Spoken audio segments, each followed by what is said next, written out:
نعرہ تکبیر، نعرہ رسالت، نعرہ حیدری۔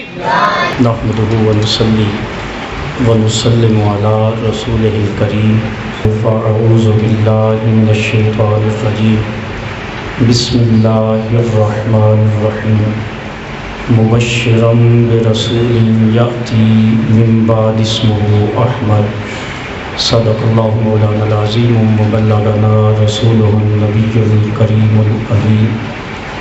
ان اللہ وملائکتہ یصلون علی النبی یا ایھا الذین آمنوا صلوا علیہ وسلموا تسلیما۔ درود پاک پڑھیں۔ اللہم صل علی سیدنا و مولانا محمد وعلی آل سیدنا و مولانا محمد بعدد کل ذرۃ مئۃ الف الف مرہ۔ الصلاۃ والسلام علیک یا سیدی یا رسول اللہ وعلی آلک واصحابک یا سیدی یا نبی اللہ۔ اللہ جل مجدہ کی حمد و ثنا کے بعد برادران اسلام، آج کی یہ بابرکت پروقار، باعث عزت، باعث مغفرت، اللہ جل مجدہ کی بارگاہ سے ملنے والی رحمتیں، برکتیں، عنایتیں سرکار دو عالم صلی اللہ علیہ وسلم کی شکل میں نعمت عظمیٰ کے حصول پر شکرانے کے لیے محفل پاک منعقد کی گئی ہے۔ سالانہ 45 روزہ محافل میلاد النبی صلی اللہ علیہ وسلم کی پہلی کڑی استقبال ربیع الاول شریف کے حوالے سے محمد بلال شفقت جماعتی صاحب نے اس محفل پاک کا انتظام کیا ہے۔ جتنے احباب اس محفل پاک میں شریک ہوئے ہیں، سب احباب کا آنا بیٹھنا اللہ تعالیٰ اپنی بارگاہ میں قبول و منظور فرمائے۔ سال ہر سال اسی طرح سرکار دو عالم صلی اللہ علیہ وسلم کی محافل میلاد النبی سجانے کی توفیق عطا فرمائے۔ یہ جو ہماری 45 روزہ سالانہ محافل منعقد ہوتی ہیں، ان محافل کا انعقاد کوئی رسم و رواج کے تحت نہیں ہے، خالصتاً سرکار دو عالم صلی اللہ علیہ وسلم کی بارگاہ میں آپ کی تعظیم کے لیے، آپ کی توقیر کے لیے، آپ کی آمد کے توسل سے شکرانے کے طور پر منعقد کی جاتی ہیں۔ جو احباب ان محافل پاک کے انعقاد میں حصہ لیتے ہیں، سال ہر سال سے ہم ان سے گزارش کرتے ہیں کہ اس محفل پاک کو ریاکاری سے پاک رکھیں، نبود و نمائش سے پاک رکھیں، اس محفل پاک کو رسم کے طور پر منعقد نہ کریں۔ اس کے لیے باادب طریقے سے محفل پاک میں خود بھی شرکت کریں اور اپنے احباب کو بھی اسی دعوت کے ساتھ شرکت کا موقع فراہم کریں۔ میں بار دیگر اس پہلی محفل پاک میں یہ یاد دہانی کروانا چاہتا ہوں کہ اس کے ٹائم کا بھی ہم نے لحاظ رکھا ہے۔ ہر روز اگر محفل پاک منعقد ہو ہے بھی برکت کا کام، ہمارا جو مشن ہے وہ بھی اچھا ہے، اس کے مقاصد اور اس سے ملنے والی برکتیں وہ بھی ہمیں چاہیے، تو اس کے لیے یہ مجبوری ہے کہ ہم وقت کا بھی لحاظ کریں اور اس کو نمود و نمائش سے بھی پاک رکھیں۔ مختصر سے وقت میں صرف ایک ہی گزارش آپ کی سماعتوں کی نظر کر کے اسی وجہ سے میں بھی اپنی گفتگو کو مکمل کروں گا۔ مبشرم برسول یاتی من بعد اسمہ احمد۔ حضرت عیسیٰ علیہ السلام نے اپنے حواریوں سے کہا، مبشرم برسول یاتی من بعد اسمہ احمد، کہ میں تمہیں بشارت سناتا ہوں کہ میرے بعد ایک رسول آئے گا جس کا نام احمد ہوگا۔ ہر نبی نے اپنی امت کو کم از کم ایک دفعہ سرکار دو عالم صلی اللہ علیہ وسلم کی شانیں اور آپ کی نشانیاں ضرور پڑھ کے سنائی ہیں، لیکن جو پہلے نبی تھے وہ ذکر کرنے کے بعد یہی کہتے تھے کہ وہ رسول آئے گا، یہ نہیں بتاتے تھے کہ میرے بعد آئے گا، سارے یہی کہتے تھے وہ رسول آئے گا۔ آپ حضرت ابراہیم علیہ السلام کی دعا پڑھیں، قرآن پاک میں اللہ نے فرمایا ربنا وابعث فیہم رسولا۔ جب حضرت ابراہیم علیہ السلام نے اور حضرت اسماعیل علیہ السلام نے کعبۃ اللہ تعمیر کر دیا تو یہ سارا واقعہ اسی کے ساتھ موجود ہے۔ عرض کی مالک اب ان کے اندر وہ رسول بھیج، ربنا وابعث فیہم رسولا، یعنی آخری رسول ان کے اندر مبعوث فرما۔ انہوں نے یہ نہیں کہا تھا کہ میرے بعد رسول وہ آئے گا، لیکن جب حضرت عیسیٰ علیہ السلام کی باری آئی انہوں نے پھر یہ نہیں کہا کہ رسول آئے گا، بلکہ انہوں نے کہا مبشرم برسول یاتی من بعدی اسمہ احمد، کہ میں اس رسول کی بشارت سناتا ہوں جو میرے بعد آنے والا ہے اور اس کا نام احمد ہوگا۔ حضرت کعب احبار رضی اللہ تعالیٰ عنہ روایت کرتے ہیں کہ حضرت عیسیٰ علیہ السلام کے حواریوں نے پوچھا کہ کیا ہمارے بعد کوئی اور بھی امت آنے والی ہے؟ تو حضرت عیسیٰ علیہ السلام نے اس وقت کہا ہاں، تمہارے بعد احمد مجتبیٰ صلی اللہ علیہ وسلم کی امت آنے والی ہے۔ وہ لوگ علم والے ہوں گے، حکمت والے ہوں گے، نیکوکار ہوں گے، متقی ہوں گے، اور اس کے بعد پھر آپ نے فرمایا کہ وہ اللہ کی طرف سے ملنے والے تھوڑے رزق پر راضی ہوں گے، اللہ ان کے تھوڑے عملوں پر راضی ہو جائے گا۔ یہ حضرت عیسیٰ علیہ السلام اپنے حواریوں کو آپ صلی اللہ علیہ وسلم کی امت کی باتیں سنا رہے ہیں۔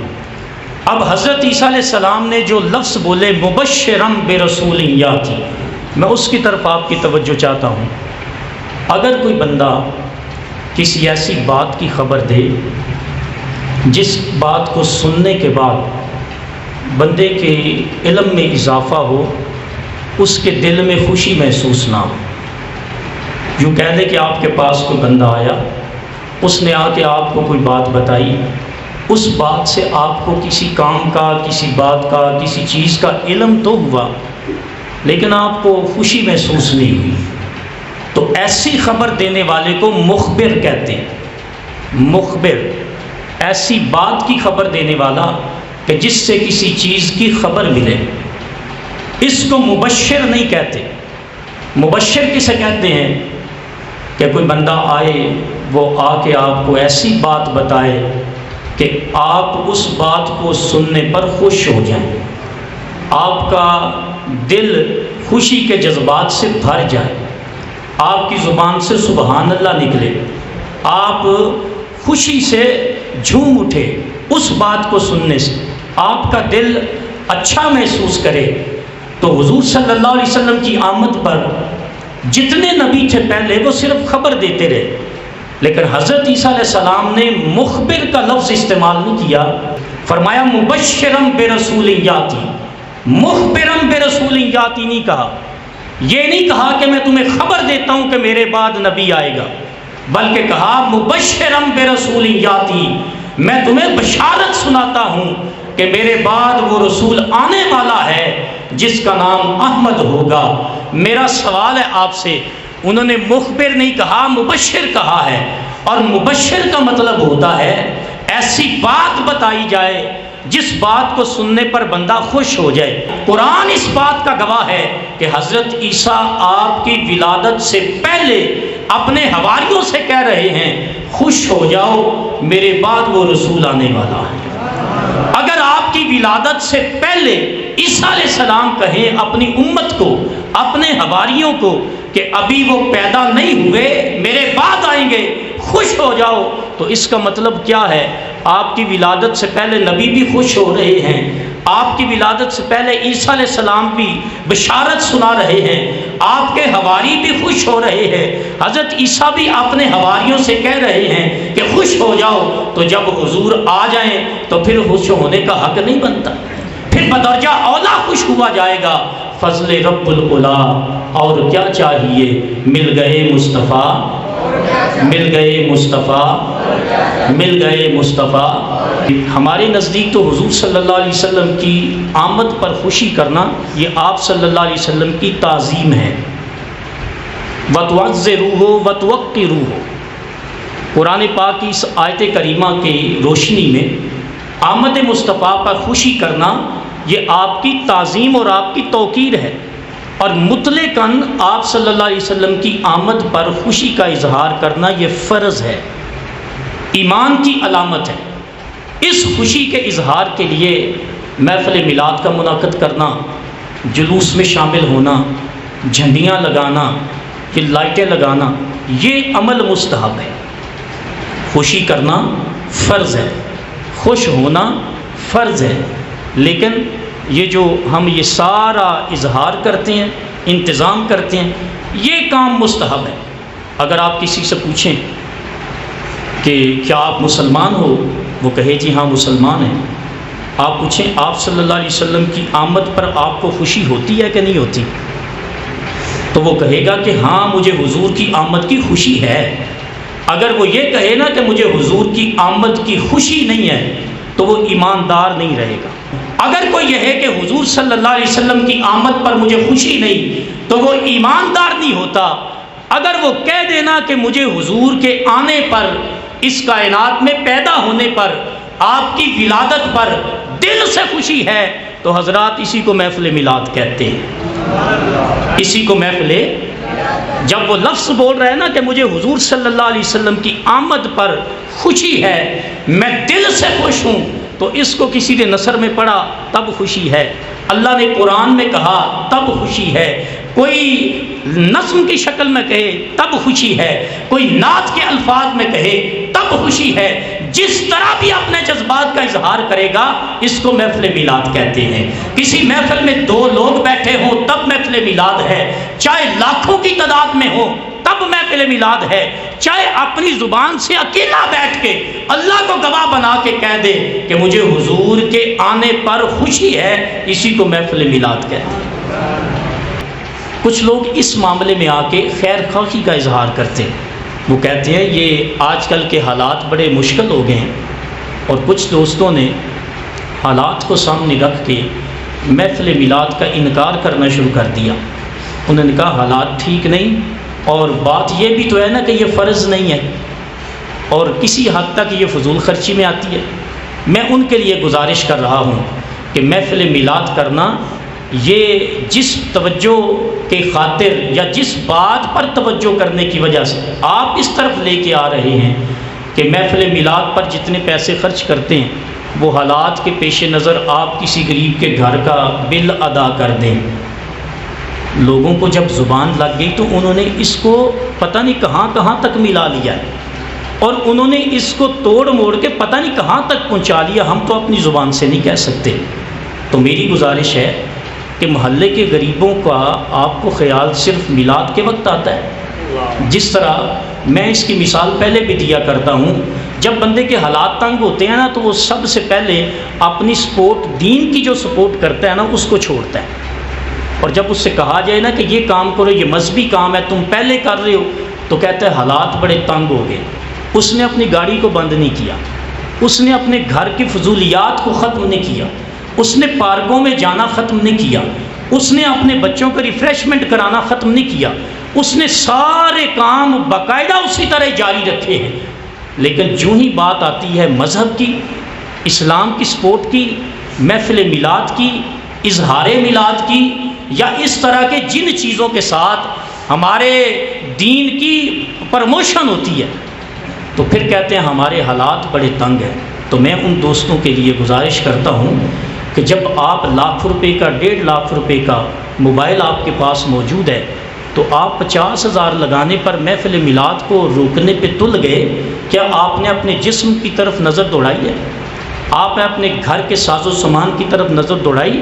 یا آپ نے جب اتنے مال و اسباب خرچ کرنے کے لیے آپ نے اپنی جیب کا دروازہ کھولا، اس میں ہاتھ ڈالا، تو اس وقت آپ کو محلے کے غریب نہیں یاد آئے؟ میں اس سے ایک بہت بڑی مثال آپ کو سنا دیتا ہوں۔ چند سال پہلے میں نے عید کے موقع پر یہ بات کی تو کئی لوگوں نے میرے اوپر اس بات کا اعتراض کیا۔ انہوں نے کہا آپ نے کعبے کو نہیں چھوڑا۔ میں نے کہا کعبے کو چھوڑنے والی بات نہیں ہے، تم نے محمد رسول اللہ کو نہیں چھوڑا جن کی وجہ سے کعبے کو عزت ملی ہے۔ بات یہ تھی، آپ دیکھتے ہیں کہ سال ہر سال کعبۃ اللہ کے اوپر غلاف چڑھایا جاتا ہے، سال ہر سال، ہر سال ایک نیا کعبے کا غلاف تیار کیا جاتا ہے۔ اگر آپ اس کو دیکھیں تو خالص ریشم کے ساتھ اور خالص سونے کی تاروں کے ساتھ اس کو تیار کیا جاتا ہے۔ آپ کسی سے پوچھیں اس سال جو غلاف کعبہ کو تیار کر کے غلاف کعبہ کعبے کے اوپر ڈالا گیا، اس کی قیمت کتنی ہے؟ میں نے اندازہ لگایا تقریباً 20 ملین ریال ہے۔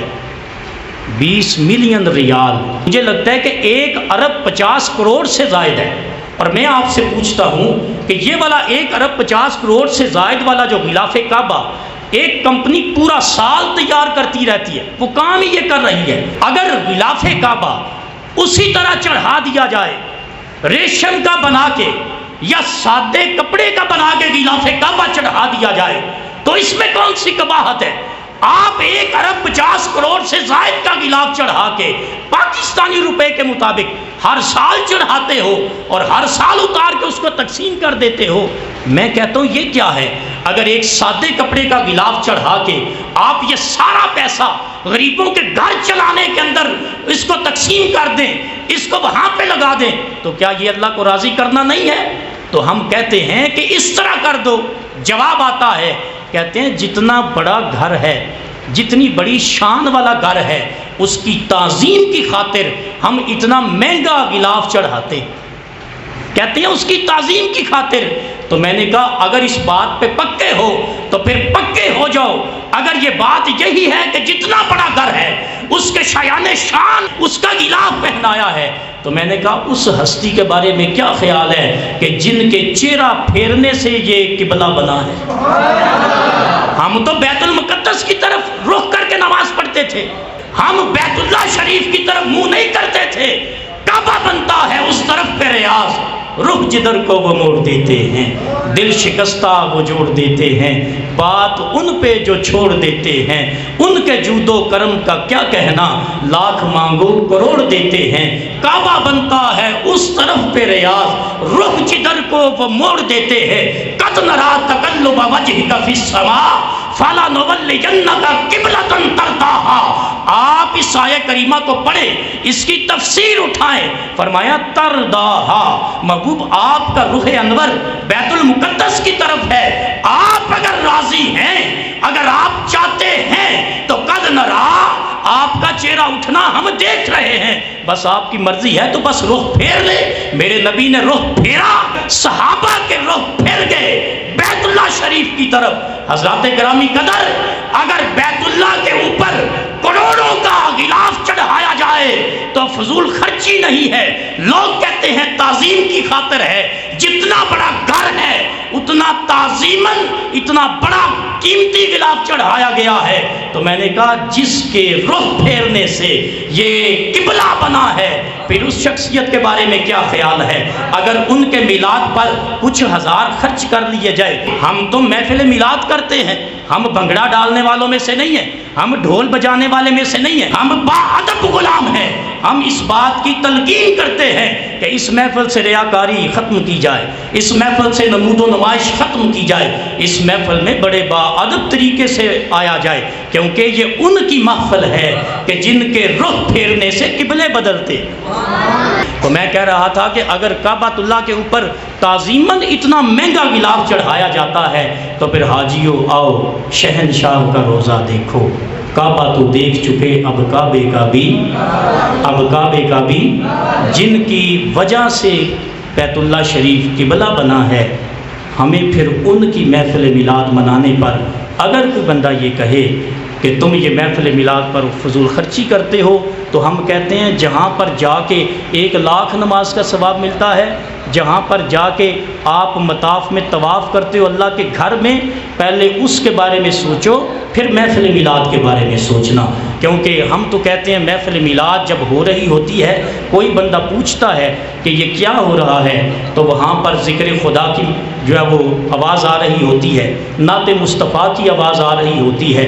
وہاں پر جب تقریر ہو رہی ہوتی ہے تو سننے والا کہتا ہے محفل میلاد ہو رہی ہے۔ تو محفل میلاد کا یہ منعقد کرنا یہ حضور صلی اللہ علیہ وسلم کے دین کی تبلیغ بن جاتا ہے، اور یہ بیان کر رہا ہوتا ہے آ گیا وہ نور والا جس کا سارا، آ گیا وہ نور والا جس کا سارا